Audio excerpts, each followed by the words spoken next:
Good morning students. इसके पहले मैंने आपको क्या बताया था? इसका मैंने आपको इंट्रोडक्शन बताया कि क्या है रिसोर्स, क्या है। उसके बाद टाइप्स ऑफ रिसोर्स, ठीक है ना बेटा। टाइप्स ऑफ रिसोर्स में मैंने आपको कितना बताया था, कितने उसमें? फर्स्ट था on the basis of origin, इसमें था बायोटिक रिसोर्स, अबायोटिक रिसोर्स। फिर सेकंड था on the basic of exhaustibility, फिर इसमें था रिन्यूएबल एंड नॉन रिन्यूएबल। फिर on the basis of ownership, individual resource, community own resource, national resource, international resource. फिर last आपका टाइप था on the basis of the status of development, potential resource and developed resource. फिर उसमें stock and reserve, इतना हम आपको बता चुके हैं। उसके बाद थोड़ा बहुत इसमें बताया गया है डेवलप ऑफ रिसोर्सेज। तो रिसोर्स क्या है?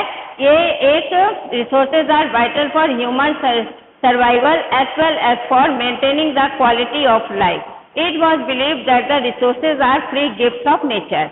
As a result human beings use them indiscriminately and this led to the following major problem। अब क्या है?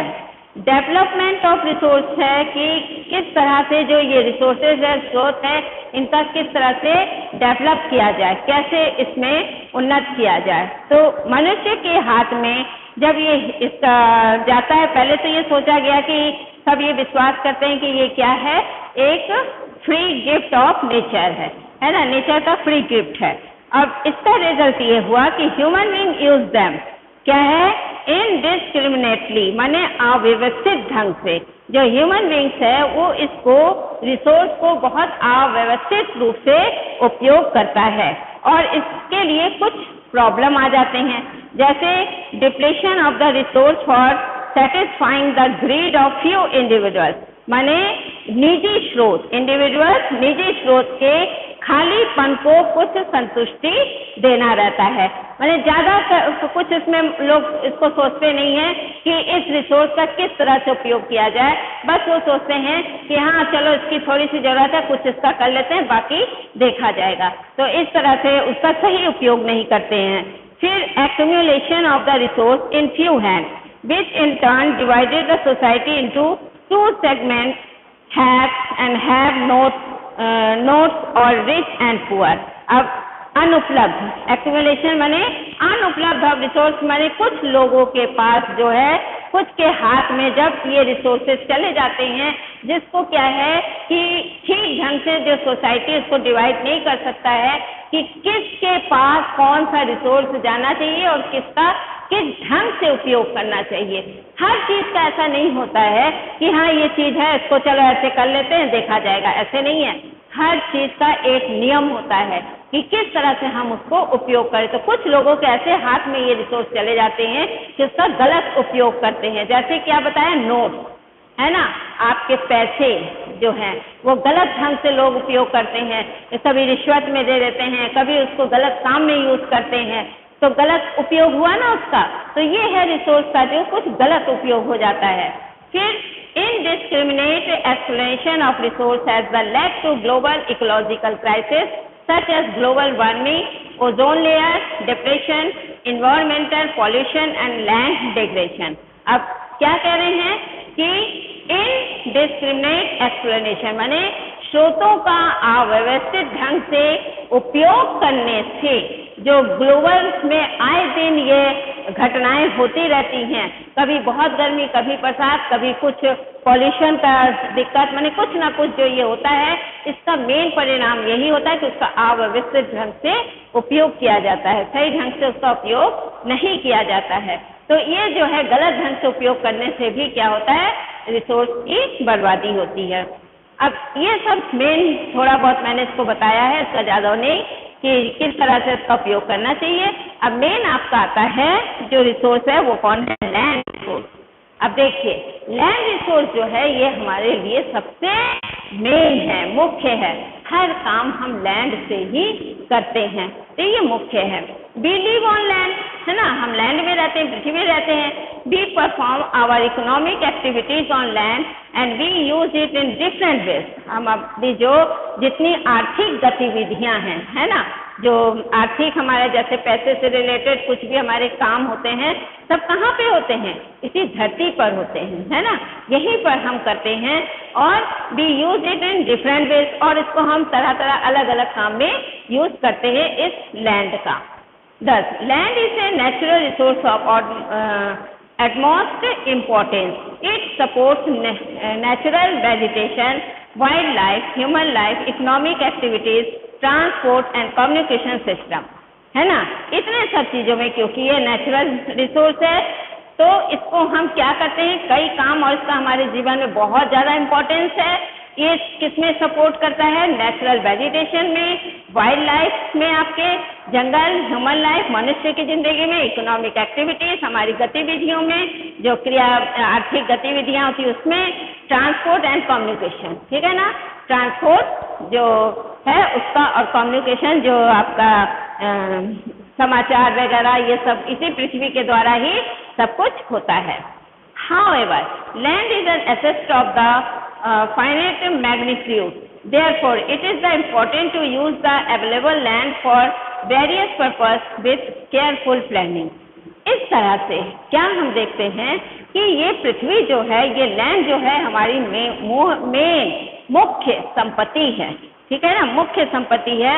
अतः इसकी प्लानिंग जो है हमको बहुत ही सही ढंग से करना होगा, वरना इसका भी दुरुपयोग जो है वो ग्लोबल वार्मिंग को प्रभावित करता है। India has land under a variety of relief features, namely mountains, plateaus, plains and island, है ना। इतना इंडिया में जो इन्होंने बताया, हमारा लैंड रिलीफ वैरायटी कितने हैं कि माउंटेन्स है, प्लेट्यूज है, प्लेन्स एंड आइलैंड है। About 43% of the land area is plain, है ना, यानी हमारा 43% जो जमीन है वो क्या है? प्लेन, माने मैदान है। Which provide facilities for agriculture and industry. अब सबसे ज्यादा लैंड जो है हमें किसके लिए जरूरत होती है? एग्रीकल्चर और इंडस्ट्री के लिए, है कि नहीं। अब एग्रीकल्चर आपको पता ही है, India is a agriculture country, है ना, तो इसमें हमको एग्रीकल्चर के लिए आपको पता ही है इतना बड़ा पॉपुलेशन है, उसके लिए हमको कितने ज्यादा अनाज की, क्रॉप की, सबकी जरूरत होती है। तो इसीलिए मेन लैंड हमारे लिए क्या मुख्य है? एग्रीकल्चर के लिए। नाउ 10 हमको फिर इंडस्ट्री के लिए चाहिए। खाली खाने पीने से तो नहीं होगा, अब कमाना भी चाहिए, कुछ काम भी करना चाहिए, तो उसके लिए इंडस्ट्रीज लगते हैं जिसमें वर्क काम किया जाता है, ये हमारे रोजगार का एक जरिया होता है। तो उसके लिए इंडस्ट्री भी हमारे कहाँ पे होता है? इसी लैंड में। दो चीज जो मुख्य है, mountains account for 30% of the total surface area of the country and ensure perennial flow of the some rivers, provide facilities for tourism and the ecological aspect.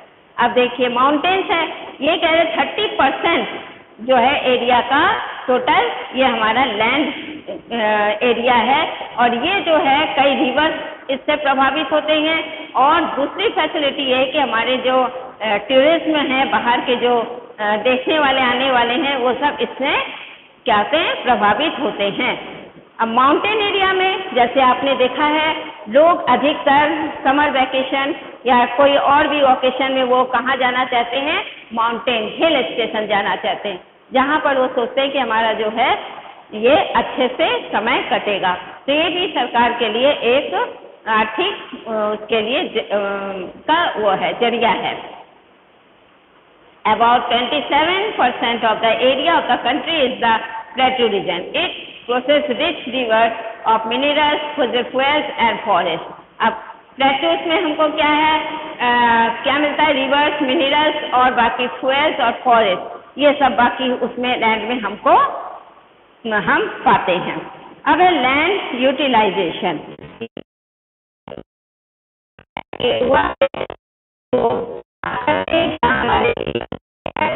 ये तो पहला इंट्रोडक्शन में हो गया।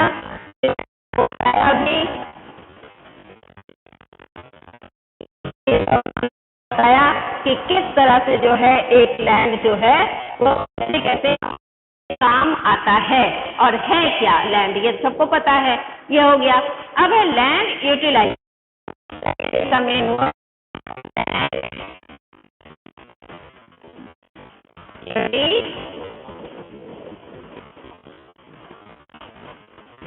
यूटिलाइजेशन।